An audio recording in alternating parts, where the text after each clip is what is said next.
I'm not pulling out the driveway. We all know what that means. It's time for the Drive to Work Coronavirus Edition. Okay, so today is going to be about my teasers. So for those that don't know what they are, it's something I do before every set where I tease things that will be in the upcoming set. But usually it's incomplete information. It's not that what I'm saying isn't true. I'm just not always giving you the bigger picture. So anyway, what I'm going to do today on my podcast is I'm going to talk about the origin of my teasers, where they came from, how they got made, how they kind of evolved over time, and then I'm going to talk about how do you make a good teaser. I'll talk about the making of a teaser. Okay, so to start with, we go in our Wayback Machine all the way back to like 97, I think. So basically what happened was... if you go way back when, I at the time had a column in the Duelist called Insider Trading. So for those that, real quickly, the Duelist was a magazine that Wizards made for Magic, for the early years of Magic. And it was around for, 8 years or so. It eventually went away. But anyway, it was around for a while. In fact, the very first things I ever did with Magic was I did these puzzles for the Duelist. And then from there, I started writing articles for the Duelist. And eventually, after I started working at Wizards, I became the editor-in-chief of the Duelist for quite a while. One of the things I did was I started a column called Insider Trading. And the idea of the column was, and in fact, I started Insider Trading before I became editor-in-chief. This is when Catherine Haynes was still the editor. I think Catherine, I'm not sure whether it was my idea or Catherine's idea. I think it was my idea, but it might have been influenced by Catherine. So the idea of the column was, hey, I'm now working at Wizards, but hey, I'm a Magic player just like all of you, and so I'm going to sneak you info from inside. It's insider trading. I'm going to give you the dirt from the inside. And so one of the things I did was a lot of stuff that I went on to do in my column and stuff, explaining things and talking about things. But anyway, I believe Mirage was coming out, and I was trying to figure out a cool way to talk about Mirage, but the set wasn't out yet, right? So I couldn't talk about Mirage because Mirage wasn't public yet. So I came up with a cool idea to try to drum up a little bit of interest. And the card that inspired the teaser, by the way, was Phyrexian Dreadnought. So for those that have never, let me read the card for you. So Phyrexian Dreadnought is an artifact creature. Let's see. Phyrexian Dreadnought costs 1 generic mana for a 12/12 trampling artifact creature. When Phyrexian Dreadnought comes into play, sacrifice any number of creatures with total power of 12 or more, or bury Phyrexian Dreadnought. So it was a 1-powered 12/12 trampler, but you had to sacrifice 12-power creatures. So, but anyway, it was very exciting. The card came about because we were doing this thing in Magic where we kept one-upping ourselves. Force of Nature was in Alpha as an 8/8. And then Colossia Sardia was in Antiquities as a 9/9. And then, Polar Kraken, I think, was a 10/10. And then, I forget, there was a 10/10, there was an 11/11. Anyway, we'd gotten up to 11/11. Maybe Polar Kraken was the 11/11. Anyway, we had gotten up to an 11/11. And I wanted to do the next thing. So we were working on Mirage. I said to Bill Rose was... both the lead designer and the lead developer of Mirage. This is before Bill became head designer and before Bill became vice president of Magic. Anyway, so I said to Bill, let's make a 12/12. We should make a 12/12. And Bill's like, well, I don't want to get in this trap of just constantly doing this. Like, if you can make an interesting 12/12, let's talk. So I came back with this card, the 1-mana 12/12 Trampler, and Bill said, okay, you've piqued my interest. And so we put it in. So when I was thinking about how to sort of tease Mirage, I couldn't actually say anything that was in the set per se, but I was like, well, what if I just tease some things? And the Phyrexian Dreadnought, the thing I loved about it was it's a 1-mana, it's an artifact creature, a 12/12 trampling artifact creature for 1 generic mana. Now, given it's not all the information, it's missing some important information, but just knowing that exists, how could that possibly be? And that inspired me to do the teaser. So I did the very first teaser for Mirage in my Insider Trading column, and I just teased things that were coming. Now, just so you're aware, the way that it worked back then, the internet existed back in 97, but was young. And most of our communication was done through things like the Duelists. We had the occasional article on the web, but the website as we know it, sort of the modern website, is the thing that I built, and that didn't start till 2002, January of 2002. So this is long. I mean, technically we had a website, but it was there wasn't much there. It wasn't organized, and other than maybe doing a little bit of stuff for organized play, we didn't do a lot of content on the internet like we would later do and we do now. And so the Duelist really was the kind of the official source. Like if you wanted to know something about Magic, that's where we tended to put it, was in the Duelist at the time. Just the nature of where communications was.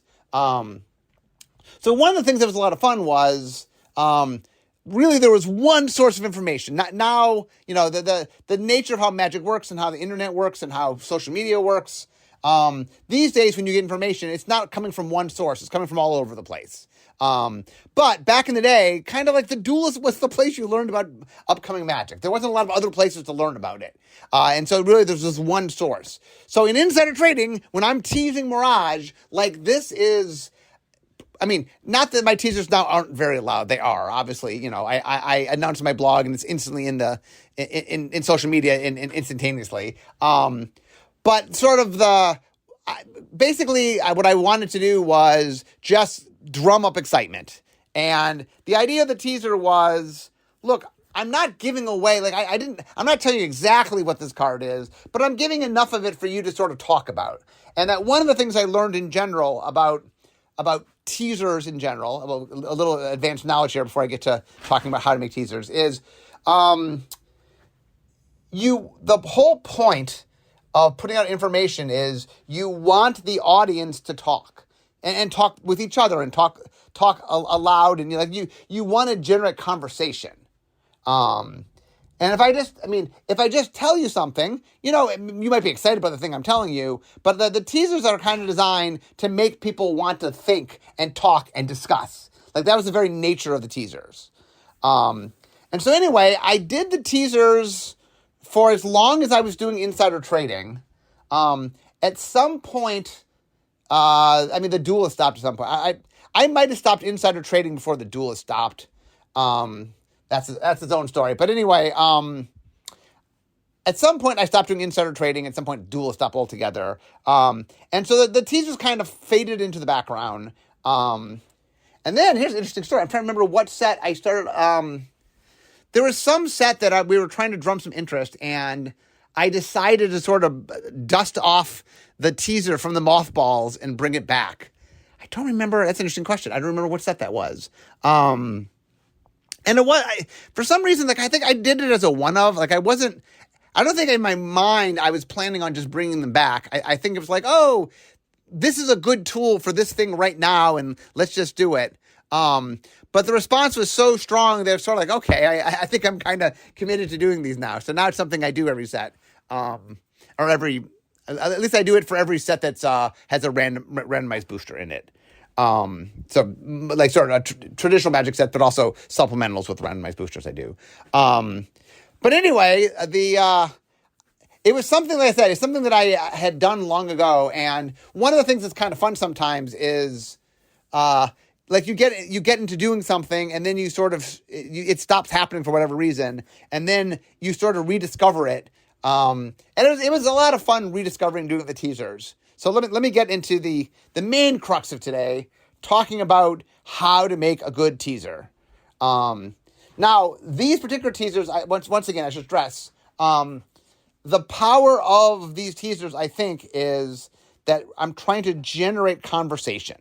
I'm trying to make I want people to have to think about it. So one of the things, interesting lesson in communications, go back to my communications training, is one of the most powerful things you can do is when you make your listener take action, right? That a big part of communications is that if the listener is passive, they don't absorb the information nearly as well as when they're active.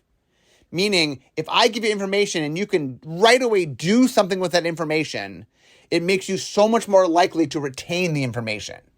And so one of the things that you want to do when you give people information is you want it to be relevant in a way that means something.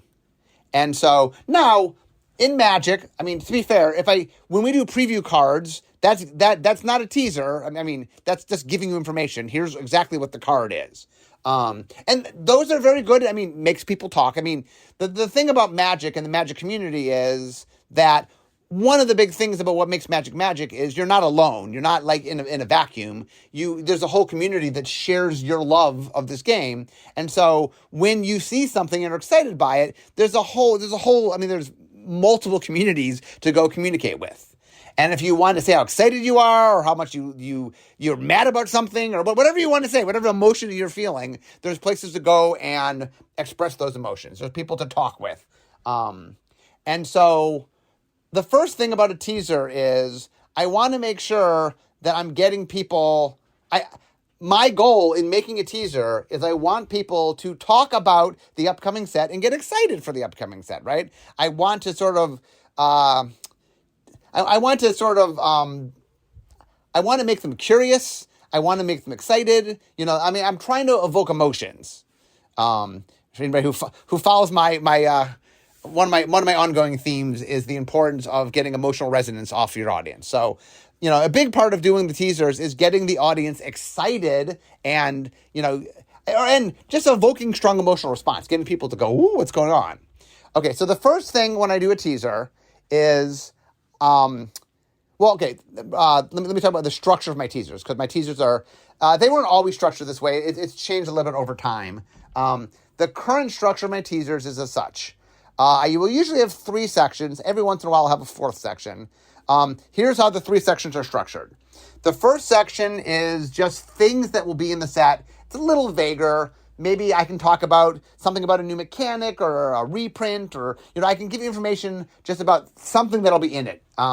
It's the most open-ended of the 3 categories. The second category is actual rules text. Here is rules text, like quoted rules text. This rules text is going to appear on a card. And then the third section is creature types. Sometimes it depends. Sometimes, usually these days I've been doing the full line just because I can tell you legendary stuff like that. So usually it's the full creature type line. I have in the past done non-creatures on occasion if something about the set is really exciting, but usually that is creatures. Sometimes, by the way, I have a 4th section. If something about that particular set just does something quirky, for example, in Modern Horizons 2, I did a section where I showed you a whole bunch of mechanics that are going to be in the set, but I just told you the number of how long the word was. And so you had to kind of figure out what were the possible words. And it was all the mechanics that was going to be, or many of the mechanics that was going to be in the set. So sometimes if there's something special, that's the 4th section. So I'm going to talk about each of these sections, but those are the 4 sections. Usually all teasers have the first 3. Some have the 4th. Okay, so let's start with, actually, I'm going to do the catch-all one last, just because the other 2 are a little more exacting in what they require, and then I'll do the last one. What is normally my first section I'm going to talk about last. Okay, so let's start with the rules text. Okay, so the key to a good rules text tease is I want to do something. Well, there's a couple different types. The first one is I'm giving you text you've never seen before. That it is something where oh my, I like, what are they doing? It's something that's novel and that it's just a line of text we've never done. So that kind of text is something where you're like, oh, what does that mean? Sometimes I'll use vocabulary words you've never heard before, or talk about counters, named counters you've never heard about. Usually that is it's novel in some way.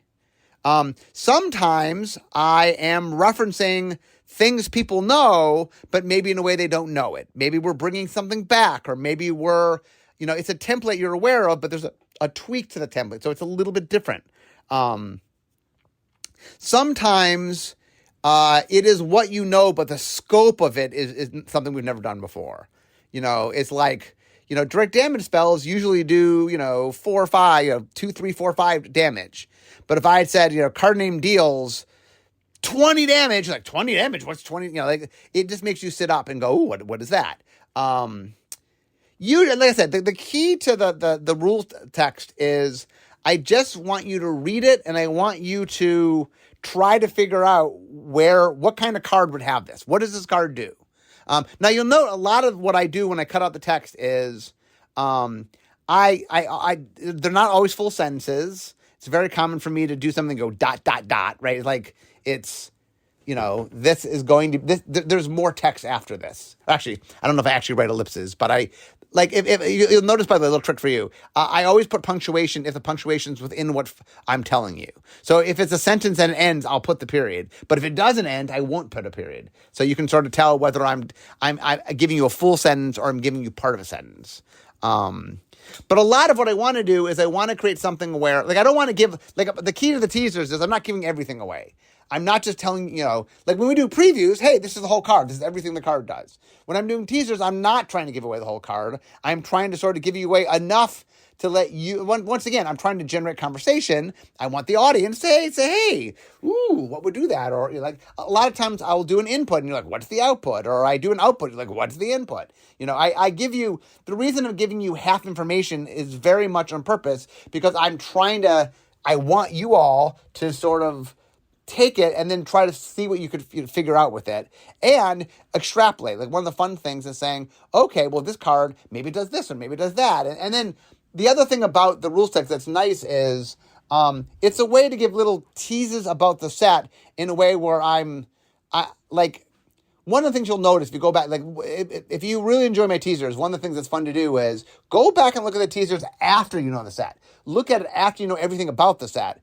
The other thing that I'll do in teasers, and it's especially true in the rules text section, is I'll give little hints and like themes of the set. I won't draw attention to it, but there's just a little nod at what is going on, and so so not only am I giving you the individual cards, but together I'm giving you some contextual sense of, well, why would these cards be in this place? And so the thing that's a lot of fun about my teasers is they work at many different levels. Like you can be very surface on them, or you can sort of pull back and really start examining what this means, and there are contextual clues that I always include. And like I said, if you really want to get better at interpreting my teasers, go back and look at my old teasers once you know all the information, because you can start to see a little bit of the structure. I'm very conscious when I do the teasers, that I'm trying to sort of play up what is the most interesting thing about the set. Okay, so next is creature types.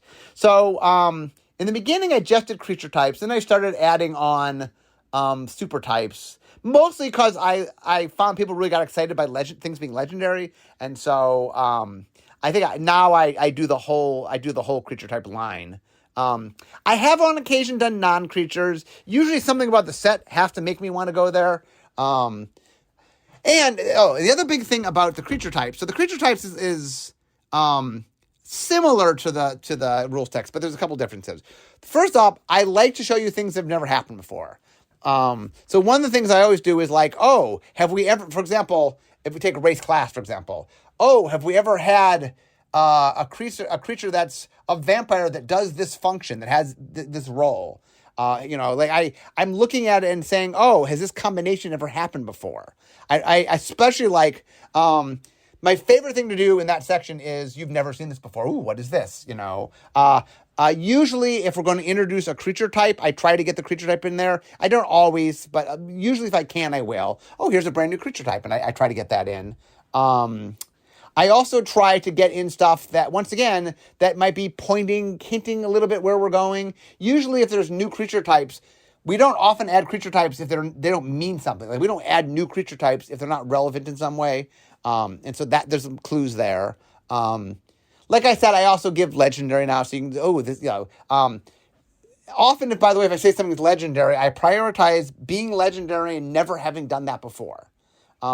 I do repeat things sometimes. Sometimes, for example, it's something we haven't done in a long time, or it's something that was iconic that people connect to something that they know. Like the I want there to be, like, sometimes it's a callback. Sometimes it's something where it's not that this is brand new, but, it's reminiscent of something people know and will get excited by. Because one of the things you really want to do is, once again, I want to generate excitement. And so sometimes that's playing a new space and, we haven't done this before. And sometimes that's going, here's the thing people like that we haven't done for a while. And sometimes it's creature types. Maybe there's a creature type we haven't used for a while and it's coming back. That's a really good thing to use there. Mostly what I want is I want to put things that, like, my recurring theme today is I want to put things that generate conversation. I want people to talk about it. And so the creature type line is usually nice because it just sort of, people are very focused, especially because of Commander, on creature type lines in ways that in the past they haven't been quite as much, especially legendary stuff. So I like that. The first section is a little more of a catch-all. In fact, it's funny. There are things that can go in either the first or second section a lot of times. Like sometimes I will take something where I will take the line of text and then realize it's more interesting presented sort of conceptually than the actual line of text. And so the first category is a sort of a catch-all, though it comes first. And there's a bunch of different things I like to put there. One is if there's an exciting card, especially a reprint, I will tease. Usually, if there's a reprint, I will say there's a cool reprint, and then I'll give you some clue about it. Not enough for you to completely figure it out, but enough for you to at least narrow down what it could be. So like people could have conversation. What is this thing? And I will give you, reprints, I will give you context. Because if I just say there's a cool reprint, that doesn't mean anything. There's a cool reprint that was once on the same setting, or was, once in sometimes I'll tell you the world it was from, or whatever. I will give you some clue, because the key to partial information is, I want enough that you can try to figure it out. Maybe that you can't completely answer it, but at least you can start making educated guesses. And one of the fun things, when I put the teasers up, I spend a lot of time reading responses to the teasers because I want to see what people think and what excites people and what are the teasers people get really excited by and what are the things that, what do people think, and from what clues I gave, what do they come to, what realizations they come to. And the other big thing to remember, or I have to remember, is the Magic audience, especially as a collective, is really smart. So I have to be careful. There are definitely times I've done teaser stuff where people figured out more than I meant for them to figure out. So I have to be careful because it's a lot of times it's not even just information I give, but sometimes somebody else will give information somewhere else.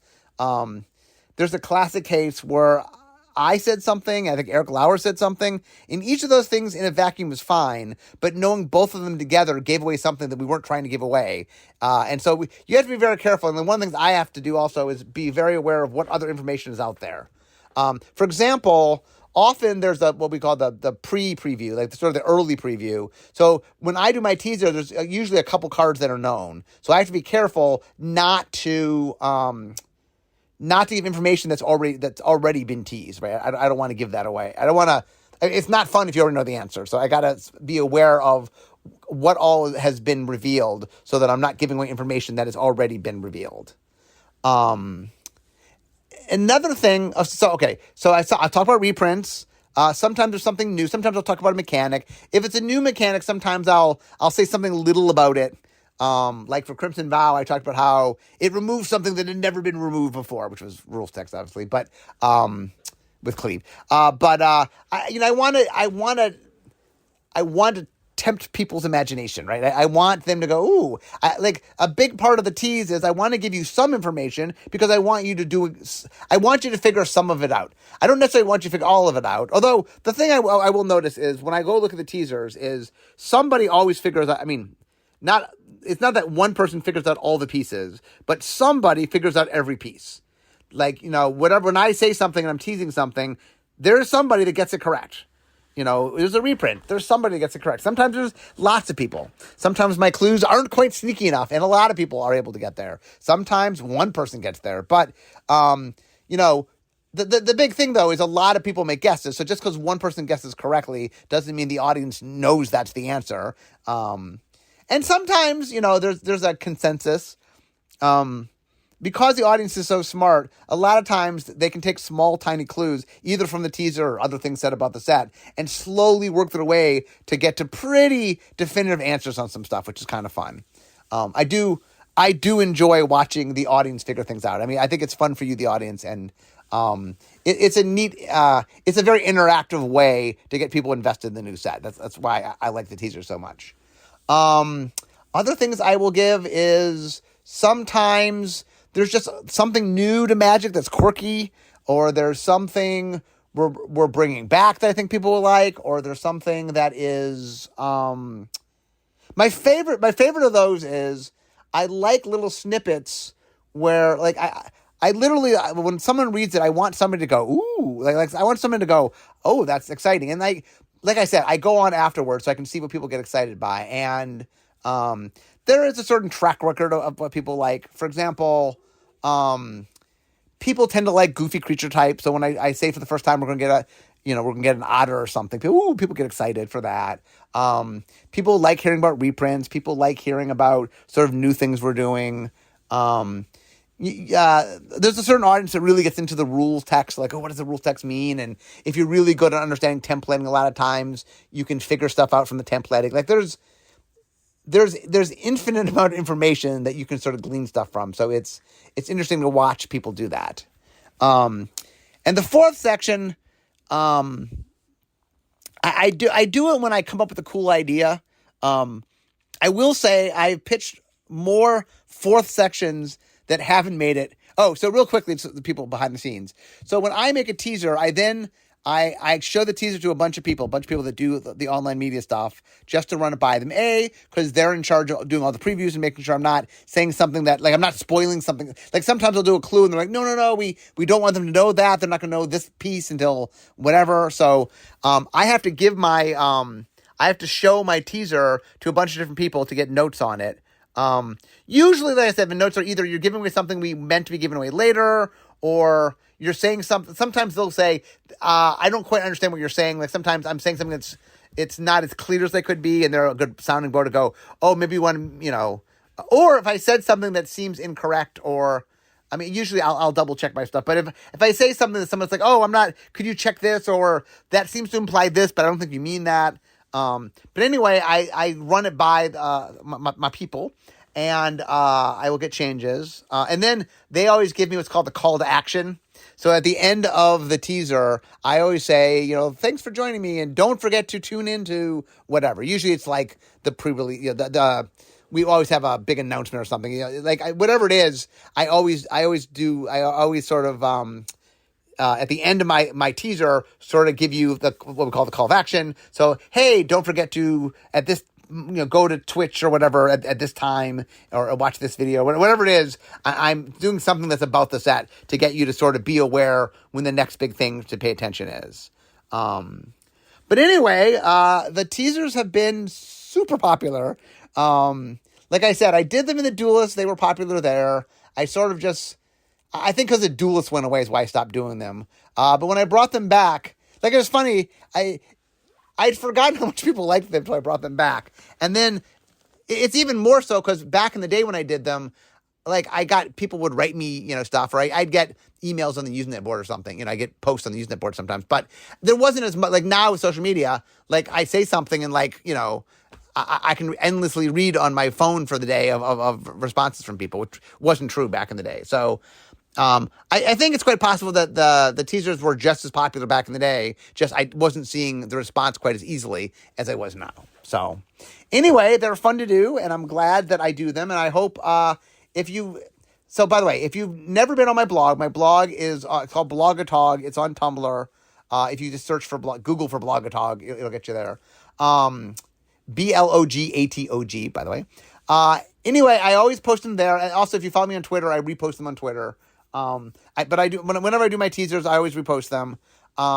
If you've never seen them, they're fun. Like, I do them. Usually they're roughly about a week before the information comes up. Sometimes anywhere from half a week to a week before sort of the official information starts pouring out. The previews start pouring out. And usually there's a day or two where the audience gets to really run free and talk, and it's a lot of fun. I enjoy teaser day. So anyway, that is me talking all about my teasers. I hope if you've never seen them, maybe keep an eye out for them. They're a lot of fun. And if you have seen them, I hope you enjoyed them. So anyway, guys, I can see my desk. So yeah, I'm just for answering, because I did a previous podcast driving to work. I'm most of my time is still at home. I'm not full time at work yet. But hopefully soon, come the new year, I will be at work. So I will start doing more actual drives to work. But anyway, guys, I can see my desk from where I am, which means, that's the end of my drive to work. So instead of talking magic, it's time for me to be making magic. See you guys next time. Bye-bye.